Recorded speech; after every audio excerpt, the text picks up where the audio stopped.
विद्यार्थी मित्रांनो, नमस्कार. आपण बुक कीपिंग अँड अकाउंटन्सी या विषयाचा अभ्यास करत असताना या विषयामध्ये जी काही महत्त्वाची शब्द आलेले आहेत त्या शब्दांची ओळख करून घेत आहोत. पाठीमागच्या तासिकेपर्यंत जे शब्द आपण बघितले त्या पुढील शब्द आज आपण घेणार आहोत. तर ही जी आपण घेतलेली शब्द आहेत ही सर्व शब्द आपण रजिस्टरमध्ये इंग्रजी आणि मराठीमध्ये लिहित असताल अशी मला खात्री वाटते. यासोबतच आपण ही जी शब्द लिहून घेणार आहोत ही मराठी आणि इंग्रजीमध्ये आपण पाठांतर देखील करावयाचे आहेत. ज्यावेळेस आपलं रेग्युलर कॉलेज चालू होईल त्यावेळेस आपण आपलं हे रजिस्टर चेक करणार आहोत. त्यामुळे सर्वांनी हे रजिस्टर व्यवस्थित स्वच्छ अक्षरामध्ये मेंटेन ठेवायचं आहे. तर आज आपण पुढील शब्दांची जी ओळख करून घेणार आहोत त्यामध्ये पहिला शब्द आहे ओनरशिप. ओनरशिप म्हणजे मालकी किंवा स्वामित्व. व्यवसाय संस्थेची स्थापना ज्या व्यक्तीने केली असेल तो व्यक्ती त्या संस्थेचा मालक असतो. तर ओनरशिप म्हणजे मालकी किंवा स्वामित्व. त्यानंतर पुढचा शब्द आहे कॅश मेमो. आपण ज्यावेळेस कुठलाही व्यवहार रोख करतो त्यावेळेस त्या रोखीचं जे बिल बनवलं जातं त्या रोखीच्या बिलाला कॅश मेमो असं म्हटलं जातं. त्यानंतर पुढील शब्द आहे आउटस्टँडिंग. आउटस्टँडिंग म्हणजे निदर्शनास न आलेले. मित्रांनो, व्यवसाय करत असताना, खरेदी विक्रीचे व्यवहार करत असताना नजर चुकीने किंवा अनावधानाने काही व्यवहार आपले राहून जातात. कुणाचे पैसे देणं राहून जातं किंवा कुणाचे उधारीचं बिल पे करणं, कुणाचं वेजेस देणं, सॅलरी देणं असं जे पे करायचं राहून गेलेलं असेल त्याला म्हटलं जातं आउटस्टँडिंग. पुढील जो शब्द आहे आपला तो आहे ऑडिट मेमो. उधारीचे बिल. ज्यावेळेस उधार व्यवहार होईल त्यावेळेस जे बिल बनवलं जातं त्याला ऑडिट मेमो, उधारीचे बिल असं म्हटलं जातं. पुढील शब्द आहे डायरेक्ट एक्सपेन्सेस. डायरेक्ट एक्सपेन्सेस याचा अर्थ होतो प्रत्यक्ष झालेला खर्च. प्रत्यक्षात त्या वस्तूवरती, त्या कामावरती झालेला जो खर्च असेल तो डायरेक्ट एक्सपेन्सेस. उदाहरणार्थ उत्पादन घेण्यासाठी कारखान्यामध्ये कामगार काम करत असतात, मात्र ते घेतलेलं उत्पादन विक्री करण्यासाठी कारखान्याच्या बाहेर मार्केटमध्ये, ऑफिस कार्यालयामध्ये अनेक लोक काम करत असतात. मात्र कामगारांना जी मजुरी दिली जाते ती वेजेस म्हणजे डायरेक्ट एक्सपेन्सेसमध्ये येते. आणि त्याच वस्तू विक्री करण्यासाठी सेल्समॅनला जी सॅलरी दिली जाईल, कार्यालयामध्ये काम करणाऱ्या कर्मचाऱ्यांना जी सॅलरी दिली जाईल ही इनडायरेक्टमध्ये येईल. म्हणजे वस्तूचं उत्पादन घेण्यासाठी प्रत्यक्षात जो खर्च झाला तो डायरेक्ट एक्सपेन्सेसमध्ये येतोय. त्यानंतर पुढील खर्च आहे इनडायरेक्ट एक्सपेन्सेस. इनडायरेक्ट एक्सपेन्सेस म्हणजे अप्रत्यक्ष खर्च. जसं आपण आत्ताच उदाहरण बघितले त्यापैकीच एक आणखी सांगता येईल आपल्याला ॲडव्हर्टाइजमेंट, जाहिरात. तर मित्रांनो, वस्तूचं उत्पादन घेण्यासाठी जो खर्च झाला तो डायरेक्ट झाला, मात्र ती वस्तू विक्री करण्यासाठी जी जाहिरात केली ती इनडायरेक्टमध्ये येईल. तर याचं उदाहरण आपल्याला देता येईल ॲडव्हर्टाइजमेंट. त्यानंतर पुढील शब्द आहे कॅलेंडर इयर. मित्रांनो, आपल्या सर्वांना माहिती आहे की आपलं जे कॅलेंडर आहे ते 1 जानेवारीला त्याची सुरुवात होते आणि 31 डिसेंबरला त्याचा शेवटचा दिवस असतो. तर 1 जानेवारी ते 31 डिसेंबर या कालावधीला कॅलेंडर इयर असं म्हटलं जातं. आणि आपल्या कॉमर्समध्ये जे इयर वापरलं जातं, साल वापरलं जातं ते आहे फायनान्शियल इयर. आपण पाठीमागच्या तासिकेला बघितलेलंच आहे की आर्थिक वर्षाची जी सुरुवात आहे ती 1 एप्रिलला होते आणि आर्थिक वर्षाची जी शेवटची तारीख असते ती 31 मार्च असते. आपण पाठीमागच्या तासिकेला याचं एक्सप्लेनेशन पाहिलेलंच आहे. त्यानंतर पुढील शब्द आपल्याला पाहायचा आहे पर ॲन्युम. प्रत्येक महिन्याला. पुढील शब्द आहे फायनान्स. भांडवल, पैसा, रक्कम. व्यवसाय करण्यासाठी काही साहित्य लागतं, पैसे लागतात, तर त्याचा पुरवठा करणारी अनेक संस्था, वित्तीय संस्था असतात. तर फायनान्स हा शब्द जो आहे तो भांडवल किंवा पैशाच्या पुरवठ्याशी संबंधित आहे. त्यानंतर पुढील शब्द आहे प्रीपेड एक्सपेन्सेस. प्रीपेड एक्सपेन्सेस याचा अर्थ होतो वेळे अगोदरच केलेला खर्च. मग याच्यामध्ये काय सांगता येईल आपल्याला? For example insurance. आपण इन्शुरन्स हा नेहमी भविष्यासाठी घेत असतो. उदाहरणार्थ आपण 2021 या सालासाठी इन्शुरन्स घेतला असेल तर आपण 21 सालाचा जो इन्शुरन्सचा खर्च आहे तो 20 सालामध्येच पे करतो. तर वेळे अगोदर आपण जो खर्च किंवा एखाद्या कर्मचाऱ्याला आपण ॲडव्हान्स दिला असेल, उदाहरणार्थ सप्टेंबर महिना चालू आहे, एखाद्या कर्मचाऱ्याला आपण ऑक्टोबरची सॅलरी पे केली, तर ती आपण त्याला ॲडव्हान्समध्ये दिली, तर हा वेळे अगोदर केलेला खर्च आहे, त्याला प्रीपेड एक्सपेन्सेस असं म्हटलं जातं. पुढील शब्द जो आहे तो प्रॉफिट कन्सर्न. प्रॉफिट कन्सर्नचा अर्थ होतो नफा घेणारी किंवा नफा मिळविणारी संस्था. त्यानंतर पुढील शब्द आहे सिस्टमॅटिक. सिस्टमॅटिकचा अर्थ होतो व्यवस्थित, पद्धतशीरपणे. त्यानंतर पुढील शब्द ॲनालिसिस. ॲनालिसिस मीन्स विश्लेषण किंवा पृथ्थकरण करणे. पुढील शब्द आहे क्लासिफिकेशन, वर्गीकरण करणे. समरी, सारांश.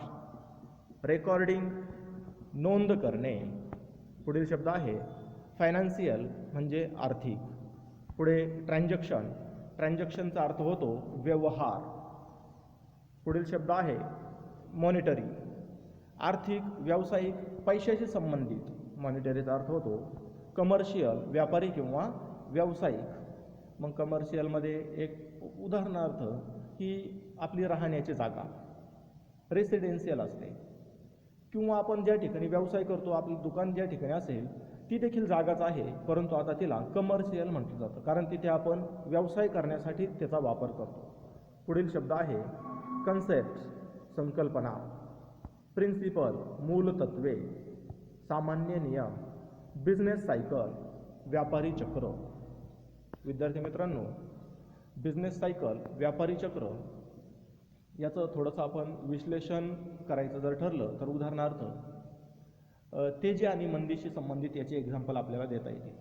आपण अनेक वेळेस शब्द ऐकले असतील की बाजारपेठेमध्ये सध्याच्या कालखंडामध्ये फार तेजीचं वातावरण आहे किंवा बाजारपेठेमध्ये सध्या फार मंदी आलेली आहे. तर याचा आपण कधी थोडासा विचार केला आहे का की तेजी किंवा मंदी म्हणजे काय, कशाला म्हणता येईल तेजी मंदी? तर मित्रांनो, तेजीचा अर्थ होतो मोठ्या प्रमाणात वस्तूचं उत्पादन होतं आहे, त्या वस्तू मोठ्या प्रमाणात बाजारात त्याला मागणी आहे, त्यामुळे त्या मोठ्या प्रमाणात बाजारात विकल्या देखील जात आहेत.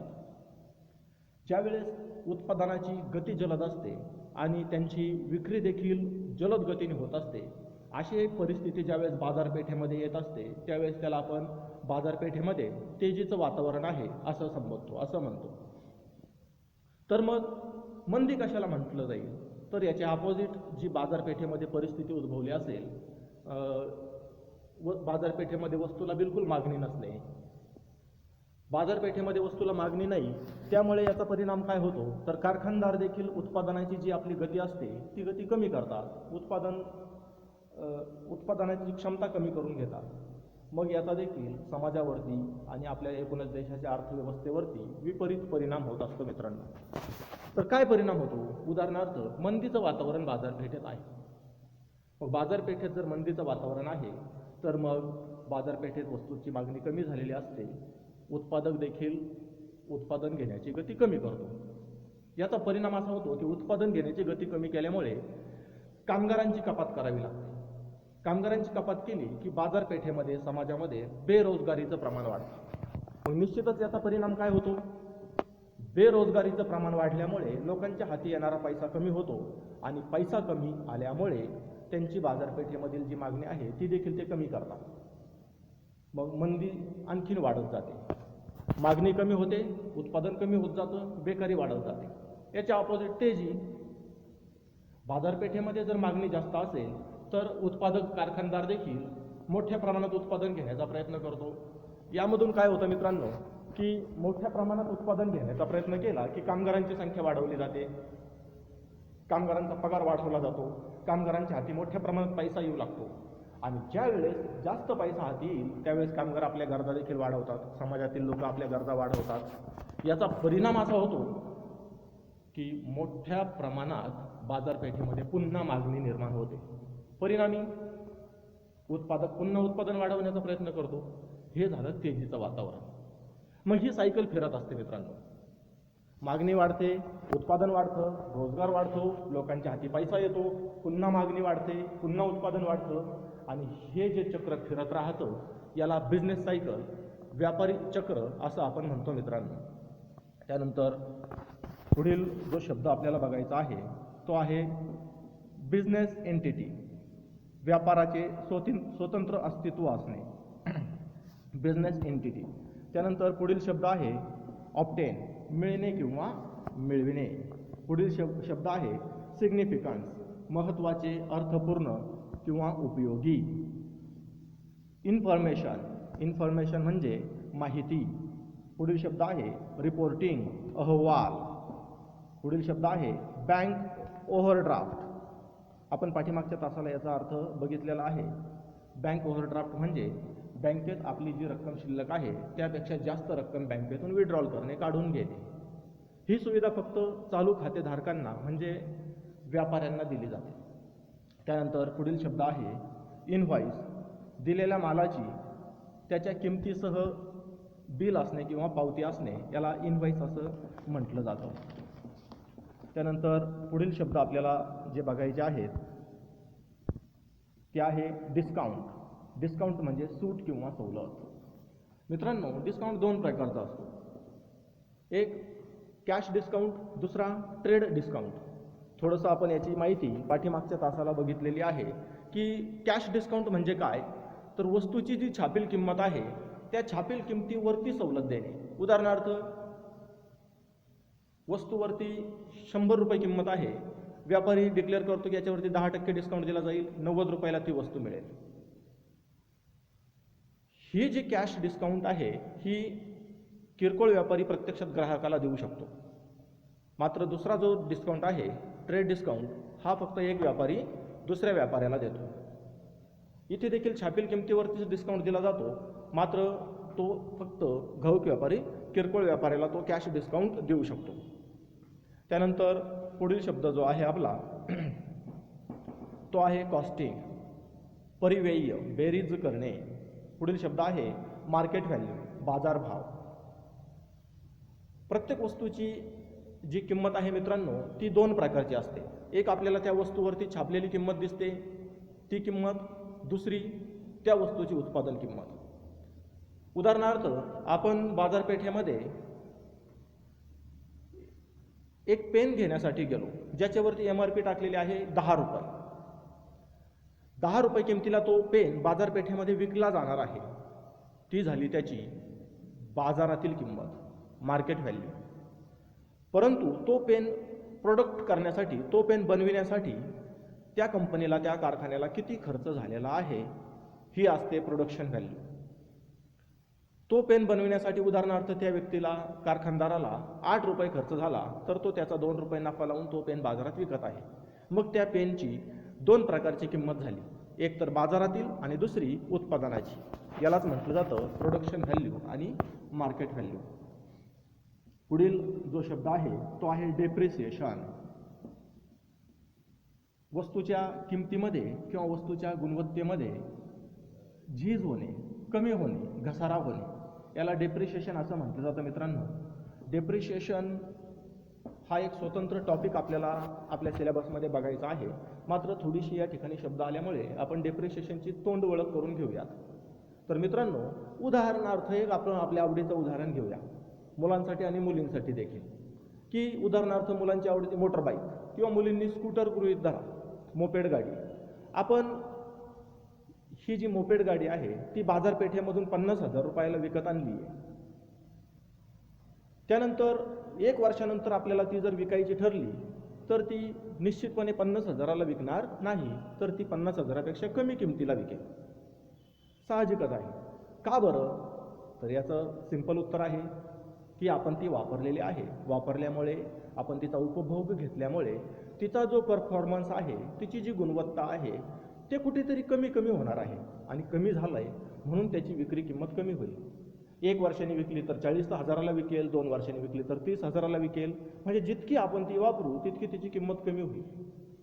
ही झाली वस्तूची किंमत कमी होणे, वापरल्यामुळे झीज होणे, डेप्रिशिएट होणे. मग वस्तू वापरल्यावरच तिची किंमत कमी होते का? तर निश्चित नाही मित्रांनो. तर याचं उदाहरण आपण हेच घेऊया की गाडी, आपण जी गाडी खरेदी करून आणलेली आहे ती घरामध्ये आहे तशीच ठेवली, आपण काही कारणास्तव ती वापरू शकलो नाही, झाकून ठेवली आहे ती आपल्याकडे, व्यवस्थित पॅक करून ठेवली. आणि 1 वर्षानंतर आपल्या लक्षात आलं की ही गाडी आपल्याला वापरायचीच नाही आहे, आता ती गाडी आपण शोरूममधून जशी आणली तशीच आहे, ती विकायची ठरली. आता तिची किंमत किती येईल मित्रांनो? 50,000 येईल का? पुन्हा उत्तर आहे नाही. का बरं? तर जरी आपण ती वस्तू वापरली नाही तरी वेळेनुसार ती वस्तू जुनी झालेली आहे. वेळेनुसार ती वस्तू 1 वर्ष जुनी आहे, निश्चितच तिची किंमत कमी होईल. मग वस्तूची किंमती कमी होण्याची 2 कारणं आपण बघितली. एक वापरल्यामुळे, दुसरं कारण टाईम पिरियडमुळे. वेळेनुसार देखील वस्तूची किंमत कमी होते. तिसरं आणखी एक कारण आहे वस्तूची किंमत कमी होण्याचं, ते आहे डॅमेज, ॲक्सिडेंट. अशा कारणामुळे वस्तूची जी किंमत कमी होते, वस्तूची जी झीज होते, त्याला आपण डेप्रिशिएशन असं म्हणतो. पुढील शब्द आहे रिअलायझेशन, पैशात केलेले रूपांतर. पुढील शब्द आहे मॅनेजमेंट, व्यवस्थापन. पुढील शब्द आहे लीगल पर्सन, कायदेशीर व्यक्ती. पुढील शब्द आहे प्रीपेड, हा शब्द पूर्वी झालेला आहे, अगोदरच दिलेले, पे केलेले. कॉपीराईट, प्रकाशित करण्याचा हक्क किंवा मालकी. पुढील शब्द आहे पेटंट, एक अधिकार, हक्क. ऑडिट फी, हिशोब तपासणीसाठी फी. लीज होल्ड, भाडे तत्वावर घेतलेली. ब्रोकरेज म्हणजे दलाली. व्हाउचर, पावती. मेमो, निवेदन पत्रिका.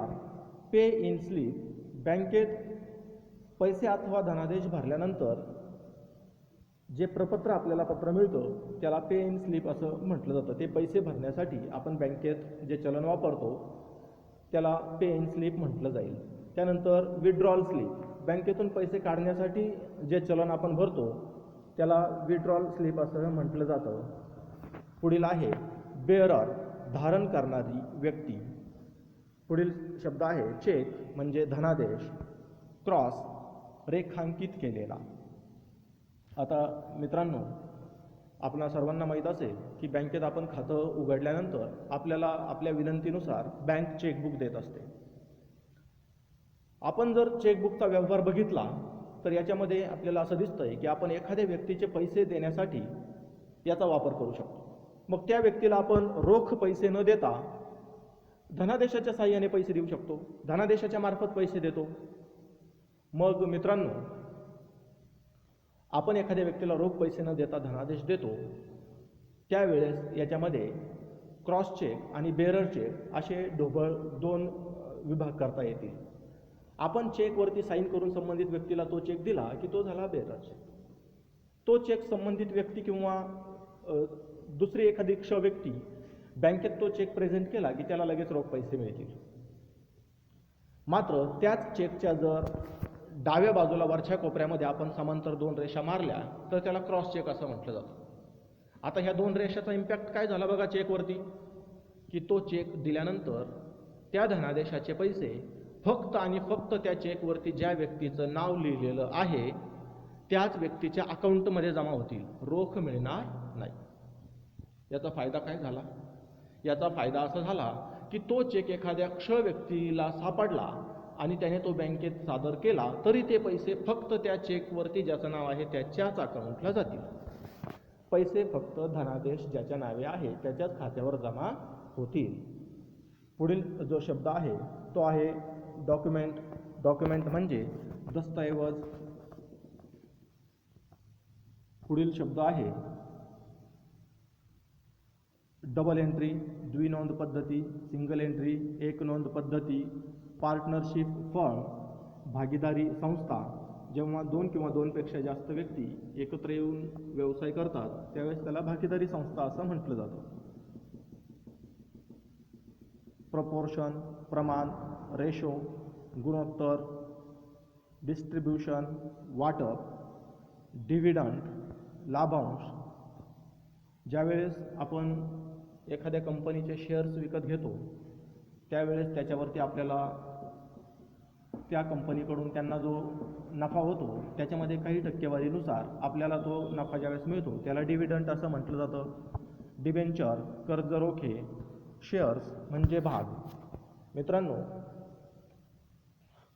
शेअर्सचा अर्थ जर समजून घ्यायचा असेल तर आपण बरेचसे बहुतांश विद्यार्थी ग्रामीण भागातील आणि शेतकरी कुटुंबातील आहोत.